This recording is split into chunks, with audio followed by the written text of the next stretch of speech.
திரு பொன்ராஜ், நீங்க எப்படி பாக்குறீங்க இந்த விவகாரங்களை? இது அவர் ரவி சார் தெளிவாக சொன்னார் எத்தனை செக்யூரிட்டி கவர் இருக்கு அப்படின்ட்டு. இது ஒய் பிரிவு கொடுத்துருக்காங்க. இது இந்த ஒய் பிரிவு கொடுத்தது என்னுடைய த்ரெட் பர்செப்ஷனை அனலைஸ் பண்ணது யாருன்னு தெரியல. ஒன்று தமிழ்நாடு கவர்மெண்ட்டினுடைய இன்டெலிஜென்ஸ் பீரோ ஐபியா இருக்கலான்னு அவர் இன்டெலிஜென்ஸ் கொடுத்துச்சா அப்படின்னு தெரியல.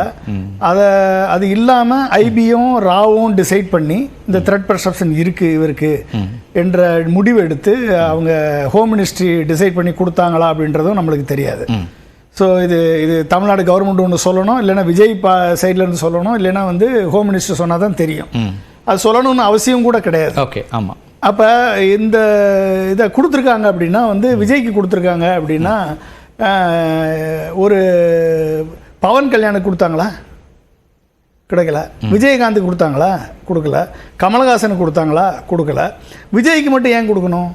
அப்போ ஒரு ஸ்டேட்டஸ் சிம்பிளுக்கு president, vice president, prime minister, இவங்க எல்லா supreme court chief justice, all 3 armed chief forces, அப்புறம் இந்த மாதிரி கொடுக்க வேண்டியவங்களுக்கு எல்லாமே ஸ்டேட்டஸ். சார் சொன்னது மாதிரி ஸ்டேட்டஸ் ரெண்டு விதமா சொல்லுறாரு. ஒன்னு செக்யூரிட்டி த்ரெட், இன்னொன்னு ஸ்டேட்டஸா இருக்கலாம். த்ரெட் பர்செப்ஷன் வேணும்ல. ஓகே, இப்போ நீங்க இன்னொன்னு தனிநபர்களும் கேட்டு அப்ளை பண்ணலாம், அது அப்ளை வைக்கலாம் அப்படிங்கிற. அதுக்கு நீங்க போலீஸ்ல கம்ப்ளைண்ட் கொடுக்கணும், இல்லைன்னா கமிஷனர் ஆஃபீஸ்ல பெட்டிஷன் கொடுக்கணும்.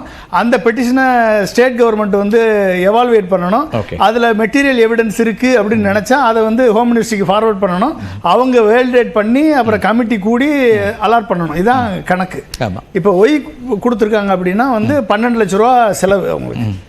கிட்டத்தட்ட நீங்க இசட் பிளஸ் கொடுத்தா 33 ஆர்ம்டு பர்சனல்ஸும் கமாண்டோஸ் ஒரு 10 கமாண்டோஸும் கிட்டத்தட்ட 55 பேர் வர்றாங்க. அதுக்கு 36 லட்ச ரூபா செலவு. அதுக்கு இசட் செக்யூரிட்டின்னு கொடுத்தீங்க அப்படின்னா 22 பேர், ஆர்ம்டு பர்சனல் ஒரு 8 பேர். அப்போ அதுக்கு ஒரு 16 லட்ச ரூபா செலவு. ஒய் பிளஸ் அப்படின்னா அதுக்கு 15 லட்ச ரூபா செலவு. ஒய்க்கு 12 லட்ச ரூபா செலவு மாதம். இத்தனையும் சென்ட்ரல் கவர்மெண்ட் செலவை இன்கர் பண்ணுது. அது ஸ்டேட் கவர்மெண்ட்டுக்கு கம்யூனிகேட் பண்ணுவாங்க, எல்லாம் நடக்குதுன்னு வச்சுக்கோங்களேன். இதுதான் ப்ரோட்டோகால். இப்போ விஜய்க்கு கொடுக்கணும் அப்படின்னா விஜய்க்கு என்ன செக்யூரிட்டி த்ரெட் இருக்கு? அவர் போகும்போது யாராவது கத்தியை தூக்கி வீசினாங்களா? இல்லை அவர் யாரையாவது அவர் பேசி அவர்னால் பாதிக்கப்பட்டவர்கள் யாராவது தீவிரவாதிகள் இருக்காங்களா? யாராவது எக்ஸ்ட்ரீமிஸ்ட் இருக்காங்களா? அவர் குடும்பத்துக்கு ஏதாவது த்ரெட் வந்ததா? இல்லை அவர் பயணப்படும் பொழுதும் அவரை தாக்குதலுக்கு உள்ளானாரா? இல்லை அவர் பேசுனதுனால அவர் தலைக்கு விளை வைத்தார்களா? இப்போ உதயநிதி சனாதனத்தை ஒழிப்பேன்னு சொன்னார். 1 கோடி அவர் தலையை கொண்டு வருவதற்கு 1 கோடி பரிசு அறிவித்தாங்க வடநாட்டு சாமியார்கள். அப்படிப்பட்ட ஒரு த்ரெட் இவருக்கு இருந்ததா? அப்ப த்ரெட் பர்செப்ஷனை யார் எவாலுவேட் பண்றாங்க? இதுவரைக்கும் பிஜேபி தலைவர்களுக்கு கொடுத்த த்ரெட் பர்செப்ஷன் எத்தனை பேருக்கு கொடுக்கப்பட்டிருக்கிறது? அப்போசிஷன் லீடர்ஸுக்கு, அப்போசிஷன்ல இருக்கக்கூடிய மல்லிகார்ஜுன கார்கே கொடுத்துருக்காங்க, ராகுல் காந்தி கொடுத்துருக்காங்க. வேற யாருக்கு கொடுத்துருக்காங்க? ராகுல் காந்திக்கும் வேற ஒரு பிரிவு கொடுக்கப்பட்டு திரும்ப பெறப்பட்டு வேற ஒன்று கொடுக்கப்பட்டுச்சு. அது அனலைஸ் பண்ணிருப்பாங்க. அது குறைக்கப்பட்டது. எஸ்பிஜி ப்ரொடக்ஷன் இருந்தவர் இன்னைக்கு இசட் பிளஸ்ல கொண்டாந்துருக்காங்க. நவீன் பட்நாயக்கு கொடுத்தாங்க. நவீன் பட்நாயக் சீஃப் மினிஸ்டர் பதவியிலிருந்து இறங்கின உடனே அதை அவரை ஒய் பிளஸ்க்கு மாத்திட்டாங்க. இசட் கேட்டகரி கூட கிடையாது. ஸோ இது மாதிரி மகாராஷ்டிராவில் என்சிபி லீடர் ஒருத்தர் கொடுத்தாங்க, சித்திக்னு ஒருத்தர் கொடுத்தாங்க. அவர் ஆல்ரெடி அசாசினேட் பண்ணி கொடுத்துட்டாங்க. இன்னொருத்தருக்கு அசாசினேஷன் அட்டெம்ப்ட் பண்ணான்றதுக்காக அவருக்கு கொடுத்தாங்க. ஈவன் ஸ்டாலின் அவர்களுக்கே ஒரு வட்டம் ரயில்வேல போறப்ப கத்தியை வச்சு எரிஞ்சாங்கன்னு சொல்லி போலீஸ், ஸ்டேட் போலீஸ் பாதுகாப்பு. பவன் கல்யாணுக்கு அவருக்கு எதிர்க்கட்சி தலைவராக இருக்கப்ப கொடுக்கப்பட்டது திரும்ப பெறப்பட்டது. பவன் கல்யாணுக்கு ஸ்டேட் போலீஸினுடைய பாதுகாப்பு தான் கொடுக்கப்பட்டிருக்கிறது.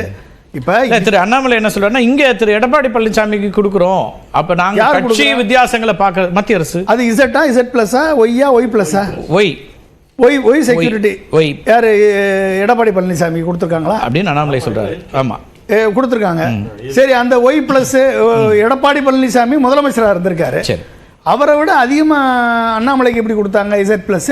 இசட்டு அது செக்யூரிட்டி த்ரெட்டை பொறுத்து இருக்காங்க சார். யாருக்கு என்ன அளவிலான சிக்கல் இருக்கு, பிரச்சனை இருக்கு, அல்லது அவங்களுடைய பாதுகாப்பு கருதி அப்படின்னு பார்க்கப்படாது. அப்ப இவங்களுக்கு மட்டும்தான் அந்த த்ரெட் இருக்கா? அப்போ மற்ற அப்போசிஷன் பார்ட்டிக்கு யாருக்குமே த்ரெட்டு கிடையாதா?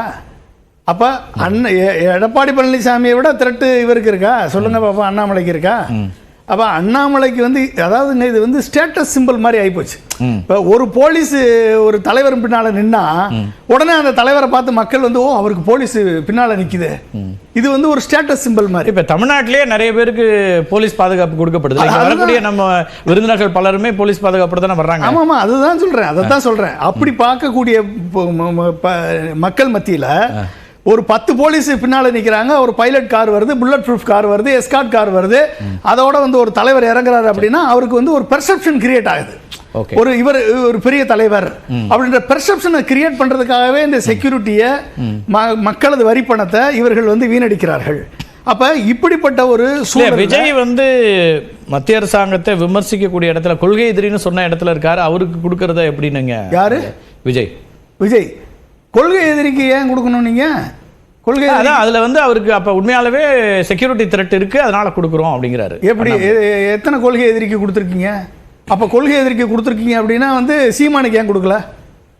சீமானு கொடுத்துருக்கணும்ல. நீங்க 12 வருஷமா போராடிட்டு இருக்காருல்ல. பிஜேபி ஹிந்துத்துவாவை எதிர்த்து அது வந்து ஹியூமனுக்கே எதிரின்னு சொல்லி போராடிட்டு இருக்காருல்ல, ஏன் சீமானு கொடுக்கல?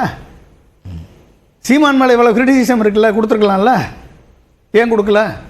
அப்போ பிரச்சனை என்னன்னா ஒரு ஒரு ஒரு செக்யூரிட்டி கவரை பொலிட்டிசைஸ் பண்ணுறதுக்காக இவர்கள் யூஸ் பண்ணுறாங்க. அப்படின்னா எத்தனை ஊர்வலம் போயிருக்காரு விஜய்?